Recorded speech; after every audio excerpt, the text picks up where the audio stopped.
La servitude moderne est une servitude volontaire, consentie par la foule des esclaves qui rampent à la surface de la terre. Ils achètent eux-mêmes toutes les marchandises qui les asservissent toujours un peu plus. Ils courent eux-mêmes derrière un travail toujours plus aliénant, que l'on consent généreusement à leur donner s'ils sont suffisamment sages. Ils choisissent eux-mêmes les maîtres qu'ils devront servir.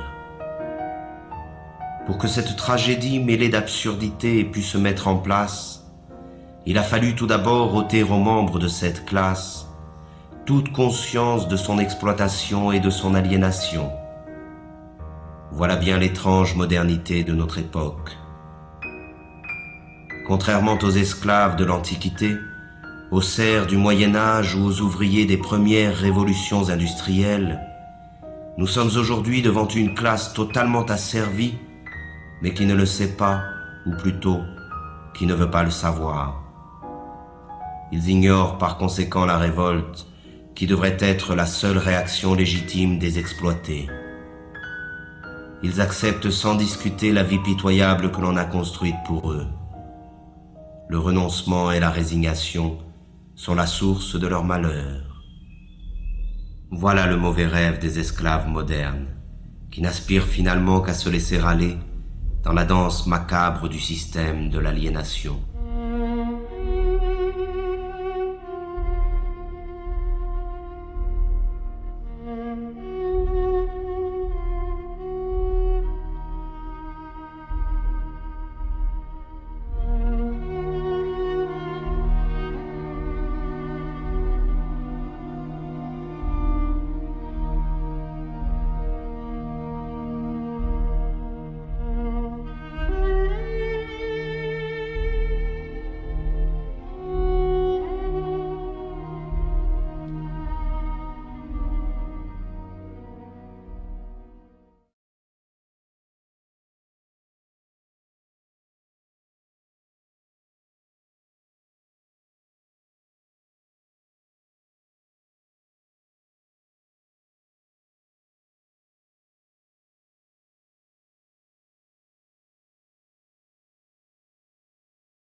À mesure qu'ils construisent leur monde par la force de leur travail aliéné, le décor de ce monde devient la prison dans laquelle il leur faudra vivre. Un monde sordide, sans saveur ni odeur, qui porte en lui la misère du mode de production dominant. Ce décor est en perpétuelle construction. Rien n'y est stable. La réflexion permanente de l'espace qui nous entoure trouve sa justification dans l'amnésie généralisée et l'insécurité dans lesquelles doivent vivre ses habitants. Il s'agit de tout refaire à l'image du système. Le monde devient tous les jours un peu plus sale et bruyant, comme une usine. Chaque parcelle de ce monde est la propriété d'un État ou d'un particulier. Ce vol social, qu'est l'appropriation exclusive du sol, se trouve matérialisé dans l'omniprésence des murs, des barreaux, des clôtures, des barrières et des frontières. Ils sont la trace visible de cette séparation qui envahit tout. Mais parallèlement, l'unification de l'espace selon les intérêts de la culture marchande est le grand objectif de notre triste époque. Le monde doit devenir une immense autoroute, rationalisée à l'extrême, pour faciliter le transport des marchandises. Tout obstacle, naturel ou humain, doit être détruit. L'habitat dans lequel s'entasse cette masse servile est à l'image de leur vie. Il ressemble à des cages, à des prisons, à des cavernes. Mais contrairement aux esclaves ou aux prisonniers, l'exploité des temps modernes doit payer sa cage.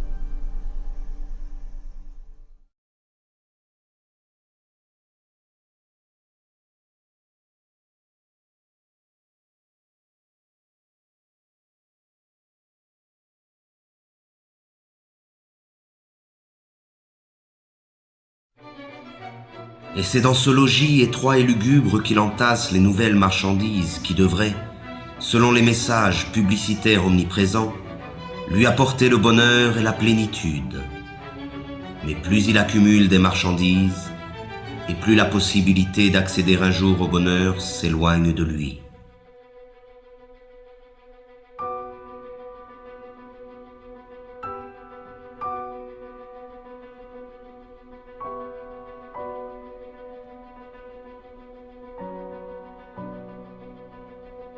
La marchandise, idéologique par essence, dépossède de son travail celui qui la produit et dépossède de sa vie celui qui la consomme.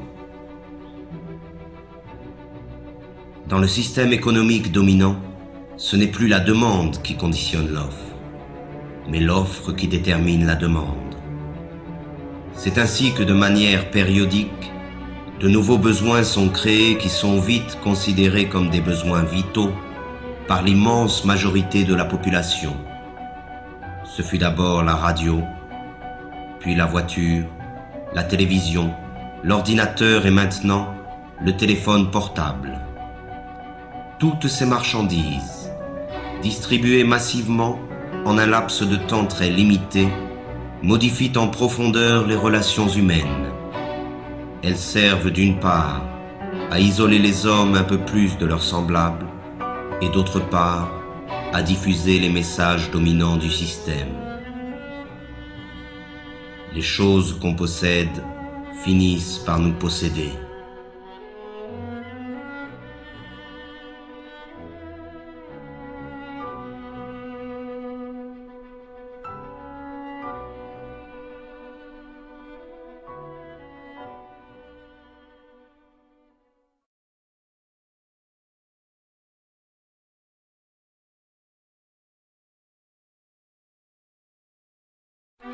Mais c'est encore lorsqu'il s'alimente que l'esclave moderne illustre le mieux l'état de décrépitude dans lequel il se trouve. Disposant d'un temps toujours plus limité pour préparer la nourriture qu'il ingurgite, il en est réduit à consommer à la va-vite ce que l'industrie agrochimique produit. Il erre dans les supermarchés à la recherche des ersatz que la société de la fausse abondance consent à lui donner. Là encore, il n'a plus que l'illusion du choix. L'abondance des produits alimentaires ne dissimule que leur dégradation et leur falsification.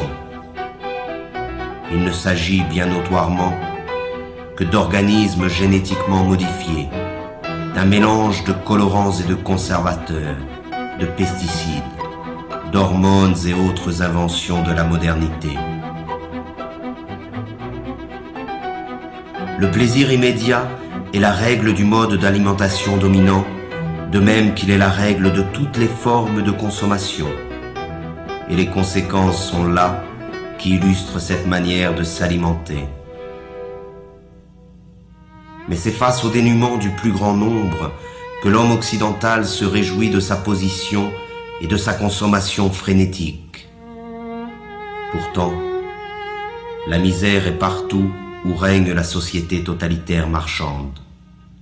Le manque est le revers de la médaille de la fausse abondance. Et dans un système qui érige l'inégalité comme critère de progrès, même si la production agrochimique est suffisante pour nourrir la totalité de la population mondiale, la faim ne devra jamais disparaître.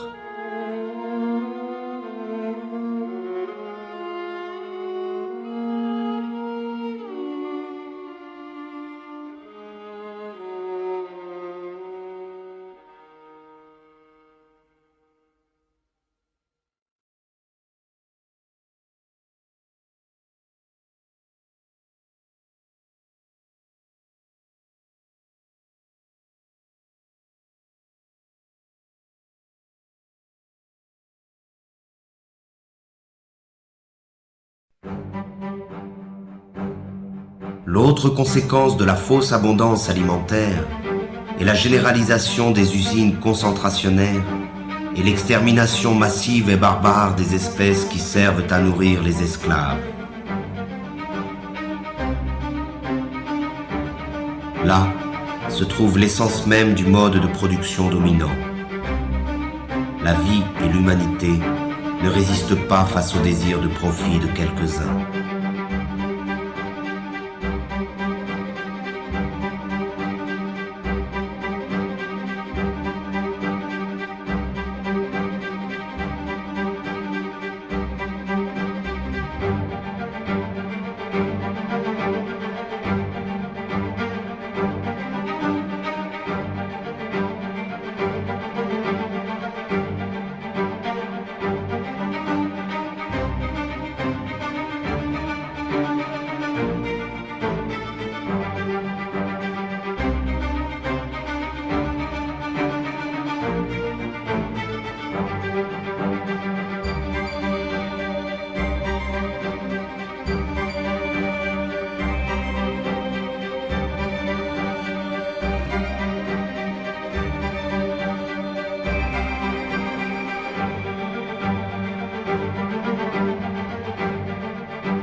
Le pillage des ressources de la planète, l'abondante production d'énergie ou de marchandises, les rejets et autres déchets de la consommation ostentatoire hypothèquent gravement les chances de survie de notre Terre et des espèces qui la peuplent.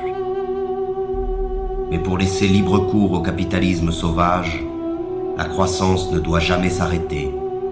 Il faut produire, produire et reproduire encore.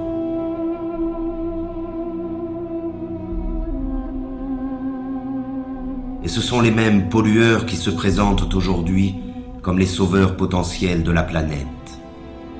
Ces imbéciles du show business subventionnés par les firmes multinationales essaient de nous convaincre qu'un simple changement de nos habitudes de vie suffirait à sauver la planète du désastre.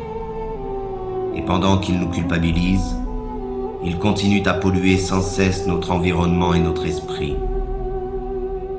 Ces pauvres thèses pseudo-écologiques sont reprises en chœur par tous les politiciens véreux à court de slogans publicitaires. Mais ils se gardent bien de proposer un changement radical dans le système de production. Il s'agit comme toujours de changer quelques détails pour que tout puisse rester comme avant.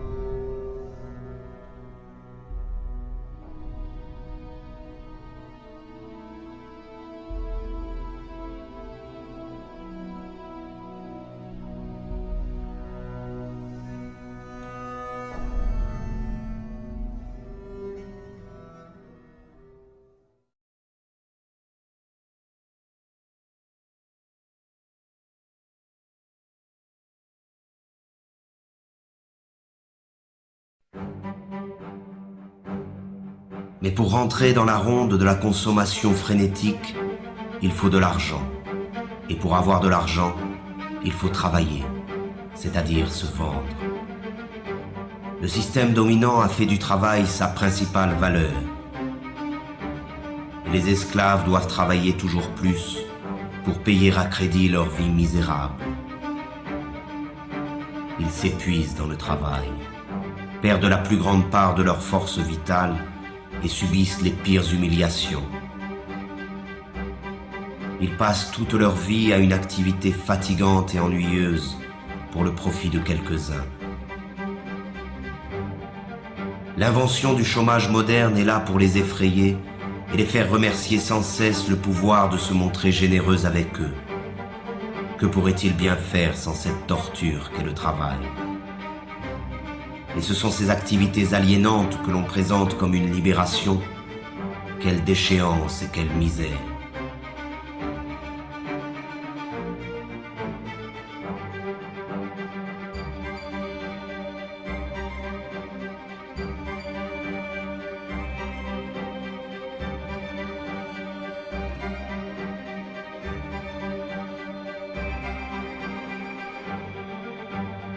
Toujours pressés par le chronomètre ou par le fouet, chaque geste des esclaves est calculé afin d'augmenter la productivité.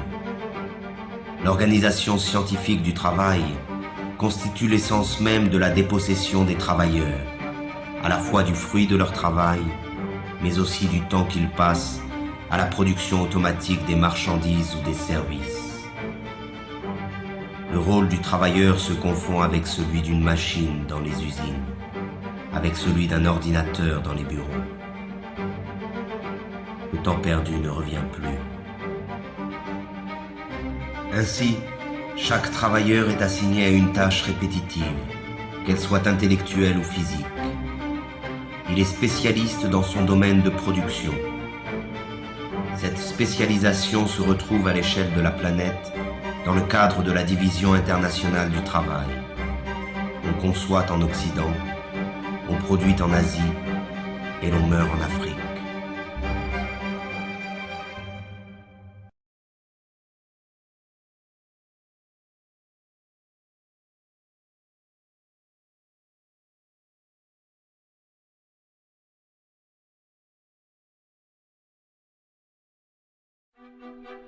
L'esclave moderne aurait pu se contenter de sa servitude au travail. Mais à mesure que le système de production colonise tous les secteurs de la vie, le dominé perd son temps dans les loisirs, les divertissements et les vacances organisées.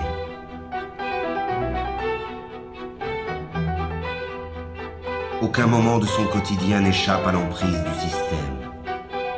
Chaque instant de sa vie a été envahi. C'est un esclave à temps plein.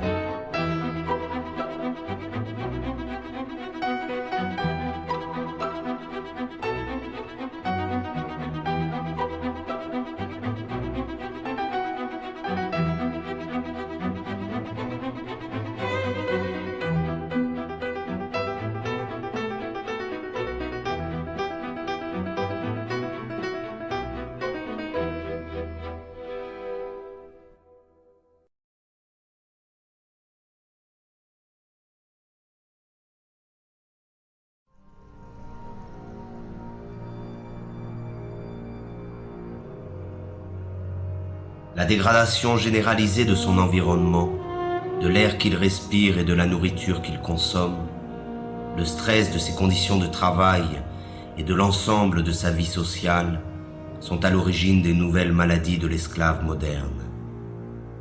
Il est malade de sa condition servile et aucune médecine ne pourra jamais remédier à ce mal.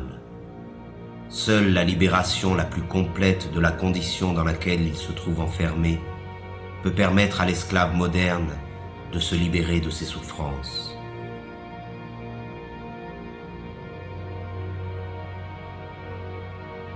La médecine occidentale ne connaît qu'un remède face aux maux dont souffrent les esclaves modernes, la mutilation.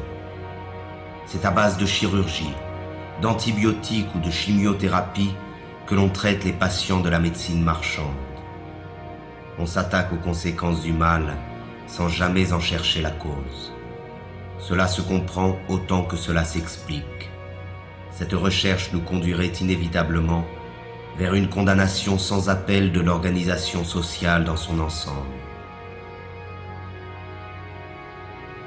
De même qu'il a transformé tous les détails de notre monde en simples marchandises, le système présent a fait de notre corps une marchandise, un objet d'étude et d'expérience livré aux apprentis sorciers de la médecine marchande et de la biologie moléculaire.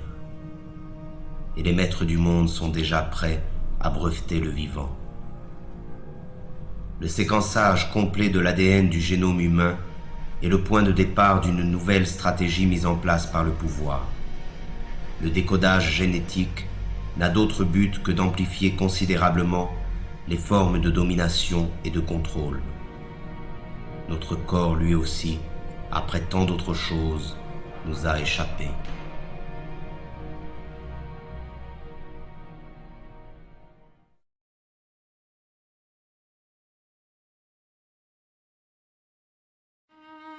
Le meilleur de sa vie lui échappe, mais il continue, car il a l'habitude d'obéir depuis toujours.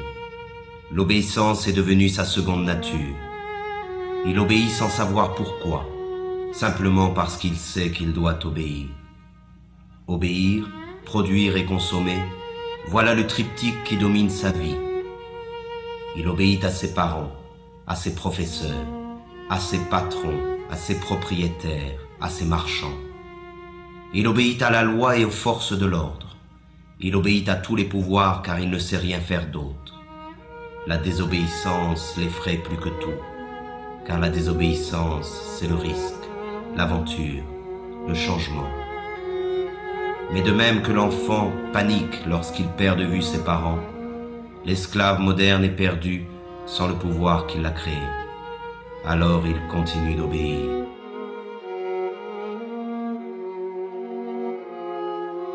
C'est la peur qui a fait de nous des esclaves et qui nous maintient dans cette condition.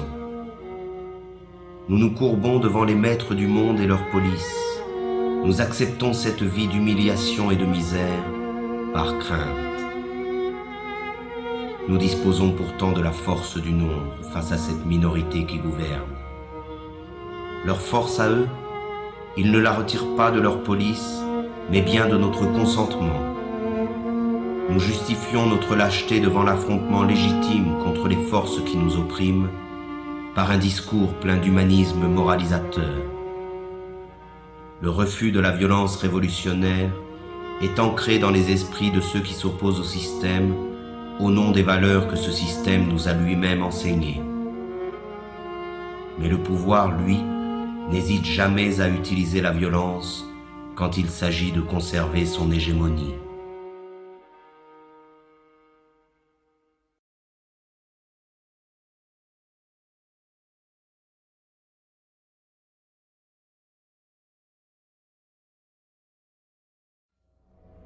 Pourtant, il y a encore des individus qui échappent au contrôle des consciences, mais ils sont sous surveillance. Toute forme de rébellion ou de résistance est de fait assimilée à une activité déviante ou terroriste. La liberté n'existe que pour ceux qui défendent les impératifs marchands. L'opposition réelle au système dominant est désormais totalement clandestine. Pour ses opposants, la répression est la règle en usage. Et le silence de la majorité des esclaves face à cette répression trouve sa justification dans l'aspiration médiatique et politique à nier le conflit qui existe dans la société réelle.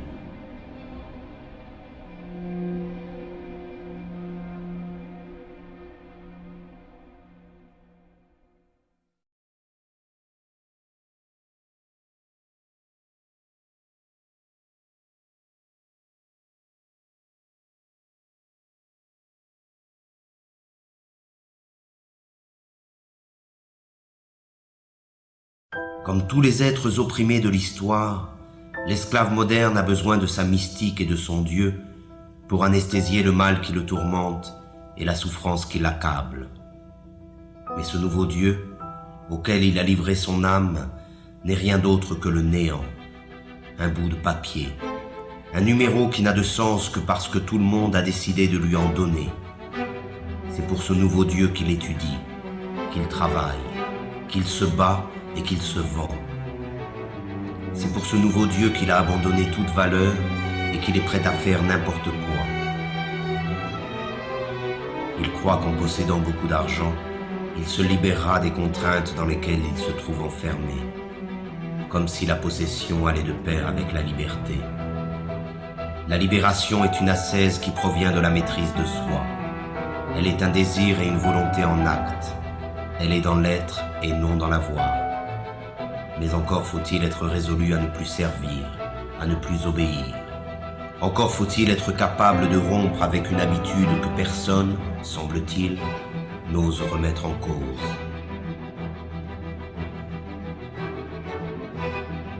Or, l'esclave moderne est persuadé qu'il n'existe pas d'autre alternative à l'organisation du monde présent. Il s'est résigné à cette vie car il pense qu'il ne peut y en avoir d'autre. Et c'est bien là que se trouve la force de la domination présente. Entretenir l'illusion que ce système, qui a colonisé toute la surface de la Terre, est la fin de l'histoire. Il a fait croire à la classe dominée que s'adapter à son idéologie revient à s'adapter au monde tel qu'il est et tel qu'il a toujours été. Rêver d'un autre monde est devenu un crime, condamné unanimement par tous les médias et tous les pouvoirs. Le criminel est en réalité celui qui contribue, consciemment ou non, à la démence de l'organisation sociale dominante. Il n'est pas de folie plus grande que celle du système présent.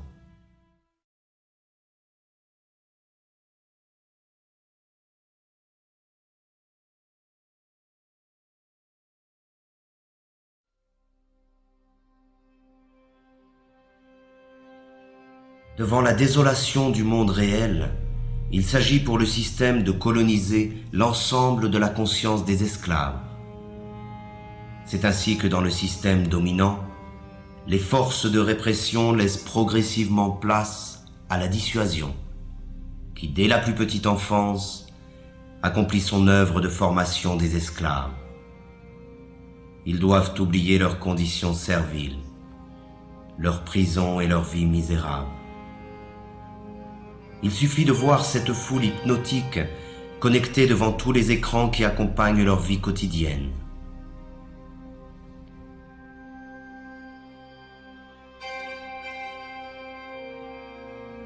Ils trompent leur insatisfaction permanente dans le reflet manipulé d'une vie rêvée, faite d'argent, de gloire et d'aventure.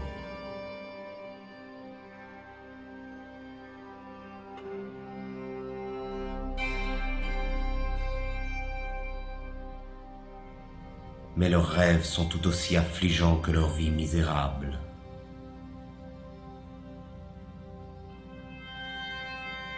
Il existe des images pour tous et partout. Elles portent en elles le message idéologique de la société moderne et servent d'instruments d'unification et de propagande. Elles croissent à mesure que l'homme est dépossédé de son monde et de sa vie.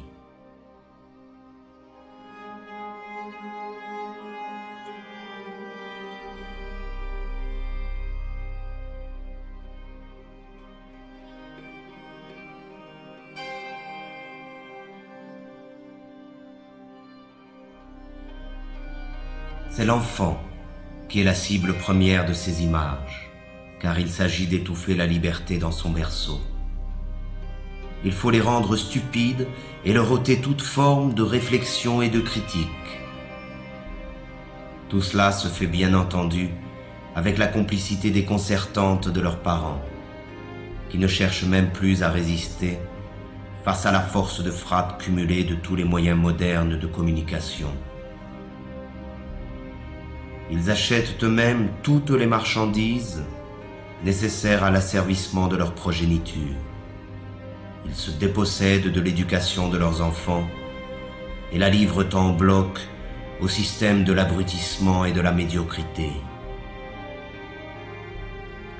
Il y a des images pour tous les âges et pour toutes les classes sociales. Et les esclaves modernes confondent ces images avec la culture et parfois même avec l'art. On fait appel aux instincts les plus sordides pour écouler les stocks de marchandises. Et c'est encore la femme, doublement esclave dans la société présente, qui en paie le prix fort. Elle en est réduite à être un simple objet de consommation. La révolte elle-même est devenue une image que l'on vend pour mieux en détruire le potentiel subversif. L'image est toujours aujourd'hui la forme de communication la plus simple et la plus efficace. On construit des modèles, on abrutit les masses, on leur ment, on crée des frustrations. On diffuse l'idéologie marchande par l'image, car il s'agit encore et toujours du même objectif, vendre des modes de vie ou des produits, des comportements ou des marchandises, peu importe, mais il faut vendre.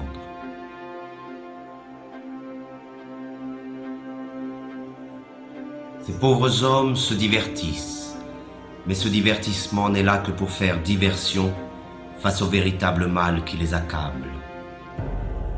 Ils ont laissé faire de leur vie n'importe quoi et ils feignent d'en être fiers. Ils essaient de montrer leur satisfaction, mais personne n'est dupe.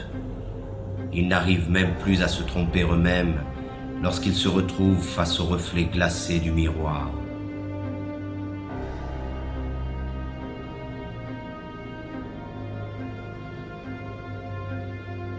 Ainsi, ils perdent leur temps devant des imbéciles censés les faire rire ou les faire chanter, les faire rêver ou les faire pleurer.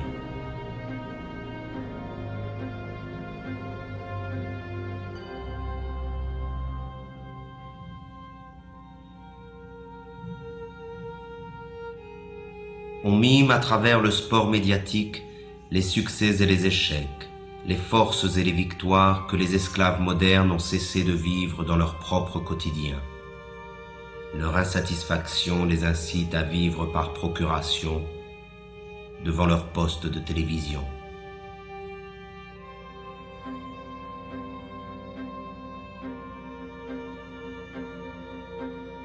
Tandis que les empereurs de la Rome antique achetaient la soumission du peuple avec du pain et les jeux du cirque, aujourd'hui c'est avec les divertissements et la consommation du vide que l'on achète le silence des esclaves.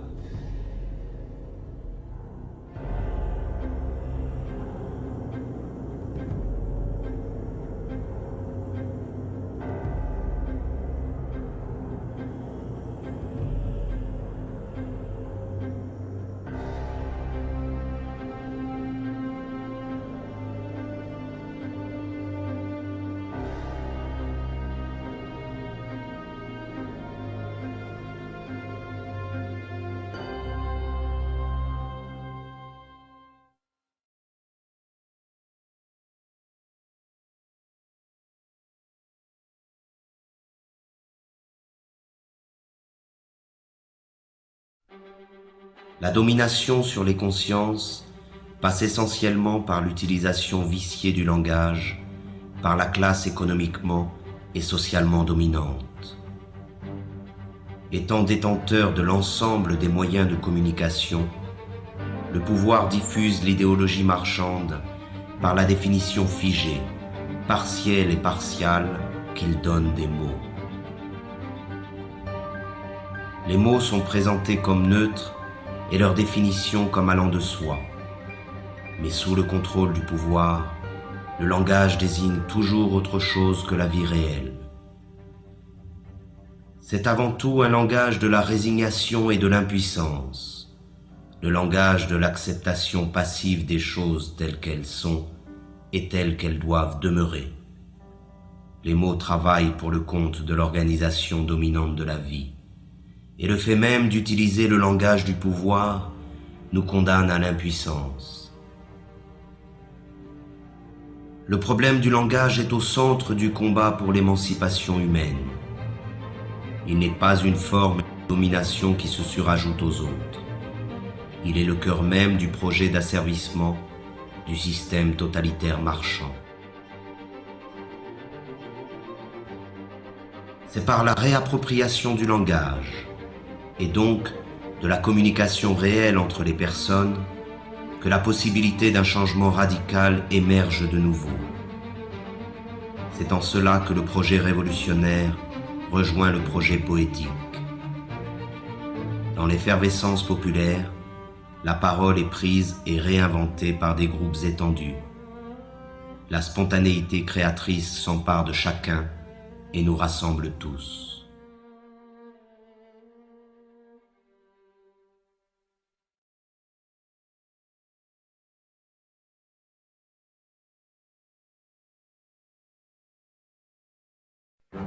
Pourtant, les esclaves modernes se pensent toujours citoyens. Ils croient voter et décider librement qui doit conduire leurs affaires, comme s'ils avaient encore le choix. Ils n'en ont conservé que l'illusion. Croyez-vous encore qu'il existe une différence fondamentale quant au choix de société dans laquelle nous voulons vivre entre le PS et l'UMP en France, entre les démocrates et les républicains aux États-Unis, entre les travaillistes et les conservateurs au Royaume-Uni? Il n'existe pas d'opposition car les partis politiques dominants sont d'accord sur l'essentiel, qui est la conservation de la présente société marchande. Il n'existe pas de parti politique susceptible d'accéder au pouvoir qui remette en cause le dogme du marché. Et ce sont ces partis qui, avec la complicité médiatique, monopolisent l'apparence. Ils se chamaillent sur des points de détail pourvu que tout reste en place. Ils se disputent pour savoir qui occupera les places que leur offre le parlementarisme marchand. Ces pauvres chamailleries sont relayées par tous les médias dans le but d'occulter un véritable débat sur le choix de société dans laquelle nous souhaitons vivre. L'apparence et la futilité dominent sur la profondeur de l'affrontement des idées. Tout cela ne ressemble en rien, de près ou de loin, à une démocratie. La démocratie réelle se définit d'abord et avant tout par la participation massive des citoyens à la gestion des affaires de la cité. Elle est directe et participative. Elle trouve son expression la plus authentique dans l'assemblée populaire et le dialogue permanent sur l'organisation de la vie en commun. La forme représentative et parlementaire, qui usurpe le nom de démocratie, limite le pouvoir des citoyens au simple droit de vote, c'est-à-dire au néant, tant il est vrai que le choix entre gris clair et gris foncé n'est pas un choix véritable. Les sièges parlementaires sont occupés dans leur immense majorité par la classe économiquement dominante, qu'elle soit de droite ou de la prétendue gauche social-démocrate. Le pouvoir n'est pas à conquérir, il est à détruire. Il est tyrannique par nature, qu'il soit exercé par un roi, un dictateur ou un président élu. La seule différence dans le cas de la démocratie parlementaire, c'est que les esclaves ont l'illusion de choisir eux-mêmes le maître qu'ils devront servir. Le vote a fait d'eux les complices de la tyrannie qui les opprime. Ils ne sont pas esclaves parce qu'il existe des maîtres, mais il existe des maîtres parce qu'ils ont choisi de demeurer esclaves.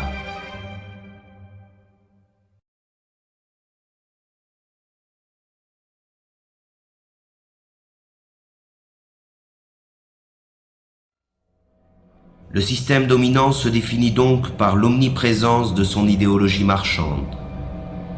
Elle occupe à la fois tout l'espace et tous les secteurs de la vie.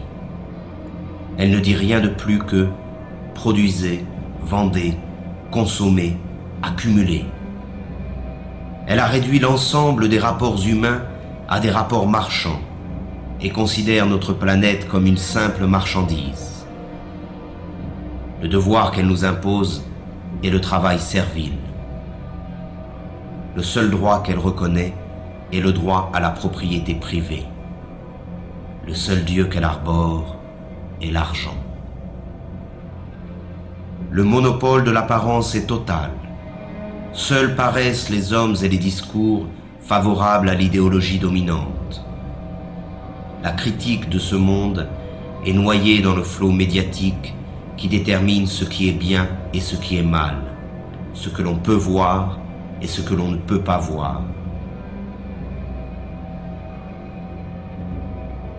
Omniprésence de l'idéologie, culte de l'argent, monopole de l'apparence, parti unique sous couvert du pluralisme parlementaire, absence d'une opposition visible, répression sous toutes ses formes, volonté de transformer l'homme et le monde. Voilà le visage réel du totalitarisme moderne, que l'on appelle démocratie libérale, mais qu'il faut maintenant appeler par son nom véritable, le système totalitaire marchand. L'homme, la société et l'ensemble de notre planète sont au service de cette idéologie. Le système totalitaire marchand a donc réalisé ce qu'aucun totalitarisme n'avait pu faire avant lui: unifier le monde à son image. Aujourd'hui, il n'y a plus d'exil possible.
forces are the same that burn crosses. Some of those that work forces are the same that burn crosses. Some of those that work forces are the same that burn crosses. Some of those that work forces are the same that burn crosses.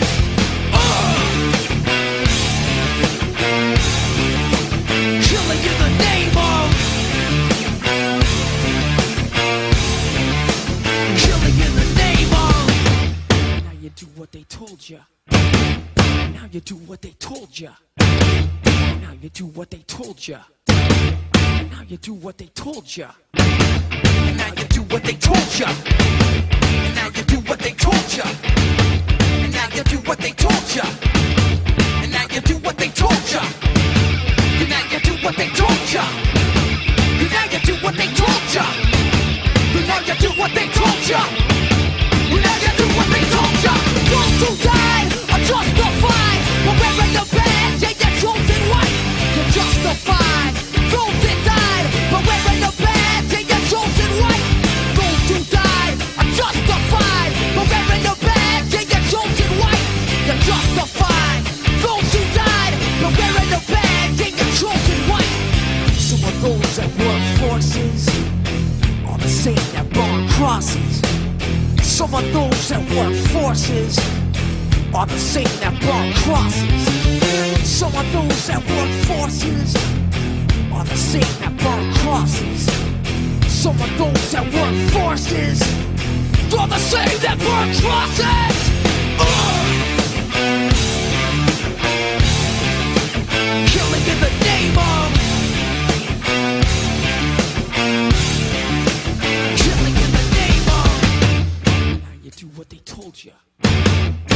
you do what they told you. And now you do what they told you. And now you do what they told you. And now you do what they told you. Now you're under control. And now you do what they told you. Now you're under control. And now you do what they told you. Now you're under control. And now you do what they told you. Now you're under control. And now you do what they told you. Now you're under control. And now you do what they told you. Now you're under control. And now you do what they told you. Now you're under control. And now you do what they told you. Those who die are justified. But wearing the badge, they get chosen white. You're justified. Those that died, but wearing the badge, they get chosen white. Justified. Those that died, but wearing the badge, they get chosen white. Come on.